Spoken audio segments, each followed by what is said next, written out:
I'm going to engage you to write a letter for me, a very secret letter.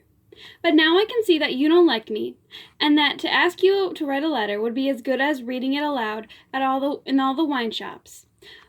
What does that look mean, Manuel? Are you my friend? Yes, Senora. Go away. Send me Esteban. You do not even say yes, Senora, as a friend would even say it. Long pause. Presently she raised her head. Are you still there, unfriendly? Yes, Senora. You can trust me to do anything for you. You can trust... If I ask you to write one letter for me, or 2 letters, you promise never to mention to a human being what was in them, or even that you wrote them? Yes, Senora. What do you promise by? The Virgin Mary? Yes, Senora.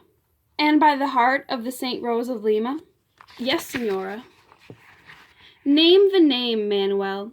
Anyone would think you are as stupid as an ox. Manuel, I am very hungry with you. I'm very angry with you. You are not stupid. You don't look stupid. Please don't say just yes, Senora, again. Don't be stupid or I'll send for Esteban. Is anything the matter with you? Here Manuel cast himself upon the Spanish language and explained with unnecessary vigor, I swear by the Virgin Mary and the heart of the Saint Rose of Lima that all that has to do with the letter will be secret. Even from Esteban? Prompted the Procoli. Even from Esteban. Well, that's better. She motioned to him to sit down at a table where the writing materials were already laid out.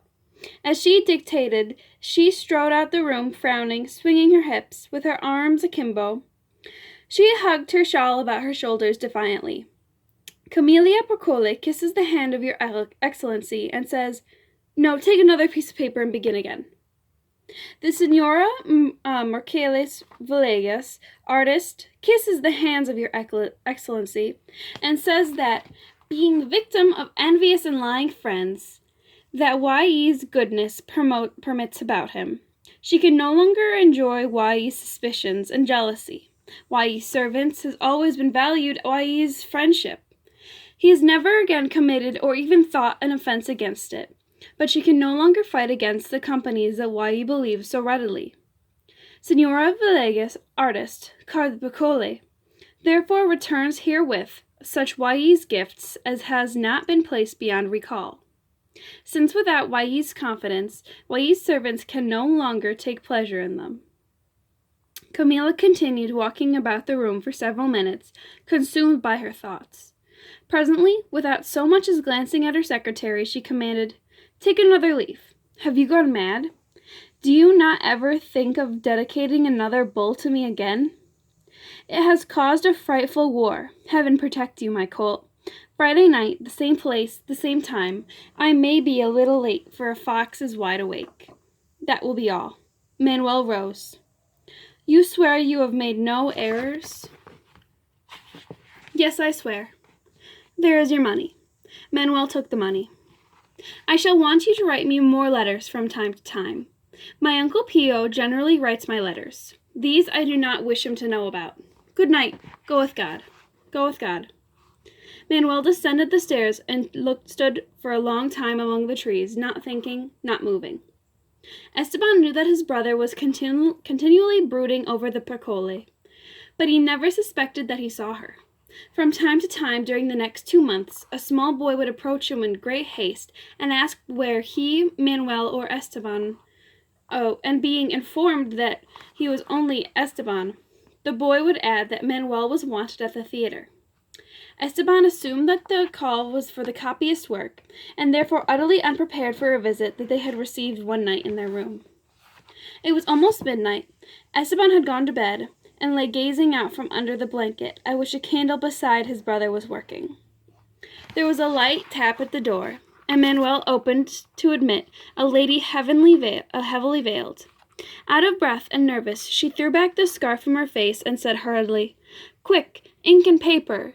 You are my Manuel, yes? You must do a letter for me at once. For a moment her glance fell on the 2 bright eyes that glared at her from the edge of the cot.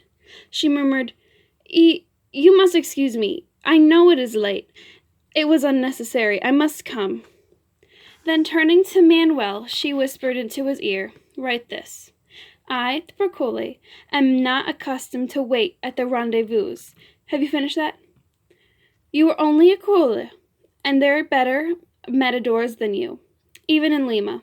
I'm half a Sicilian, and there are no better actresses in the world. You shall not have the opportunity. Have you got that? To keep me waiting. Cocole, I shall laugh the last, for even an actress does not grow old as fast as a bullfighter. To Esteban in the shadows, the picture of Camila leaning over his brother's hand and whispering into his ear was completely evidence of a new conjugality had formed, such he would never know. He seemed to shrink away into the space, indefinitely tiny and indefinitely unwanted. He took one more glance at tableau love of the paradise, all which was shut out. He turned his face to the wall.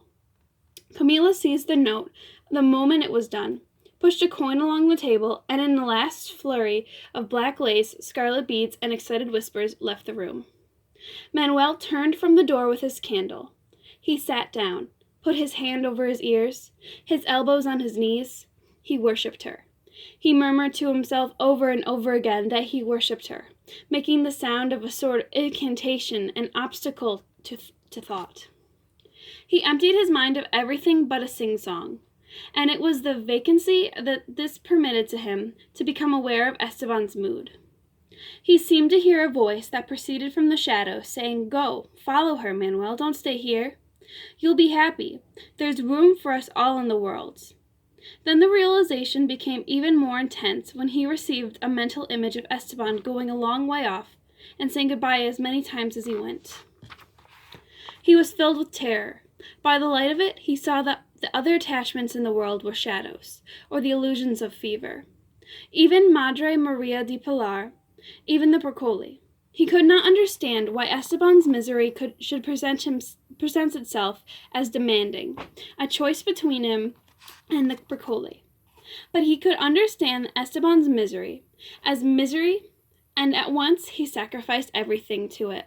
If it can be said we ever sacrifice anything, save what we know we can never attain, or what some secret wisdom tells us would be uncomfortable or saddened to possess. To be sure, there was nothing on which Esteban could base a complaint.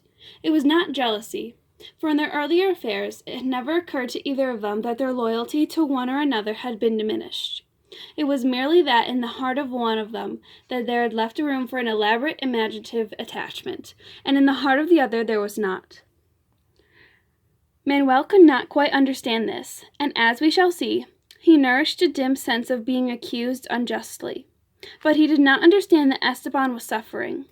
In his excitement, he groped for a means of holding his brother, who had seemed to be receding into the distance.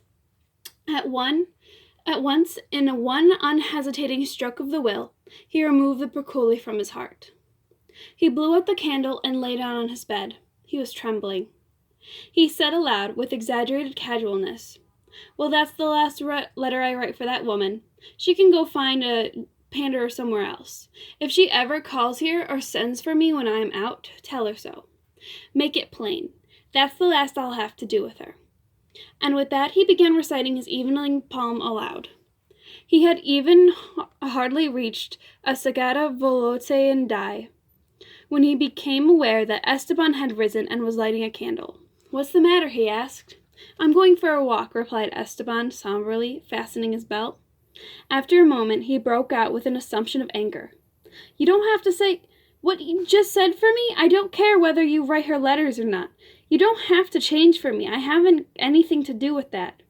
Go to bed, you fool. God, you're a fool, Esteban." "What made you think that I said that for you? Don't you believe I mean it when I say I'm through with her?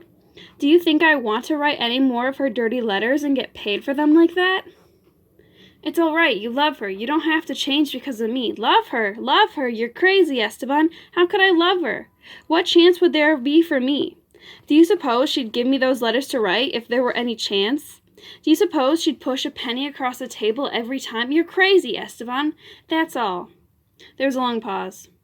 Esteban would not go to bed. He sat by a candle in the middle of the room, tapping his hand on the edge of the table. "Go to bed, you fool," shouted Manuel, rising one elbow under the blanket. He was talking in their secret language, and the new pain of his heart gave a greater ring of reality to his assumption of rage. I'm all right. I won't. I'm going for a walk, replied Esteban, picking up his coat. You can't go out for a walk. It's 2:00. It's raining. You can't go. And walk it for hours like that? Look, Esteban, I swear to you, there's nothing left to all that. I don't love her. I only did for a time. By now, Esteban stood in the dark of the door. In the unnatural voice with which we make the greatest declarations of our lives, he muttered, I'm in your way, and turned to go. Manuel leapt out of his bed. His head seemed to be full of a great din. A voice crying out that Esteban was going away forever, was leaving him alone forever. In the name of God, Esteban, come back here. Esteban came back and went to bed, and the matter was not mentioned again for many weeks. At the very next evening, Manuel had the opportunity of declaring his position. A messenger had arrived from the Percole and was told harshly to inform the actress that Manuel would write no letters for her.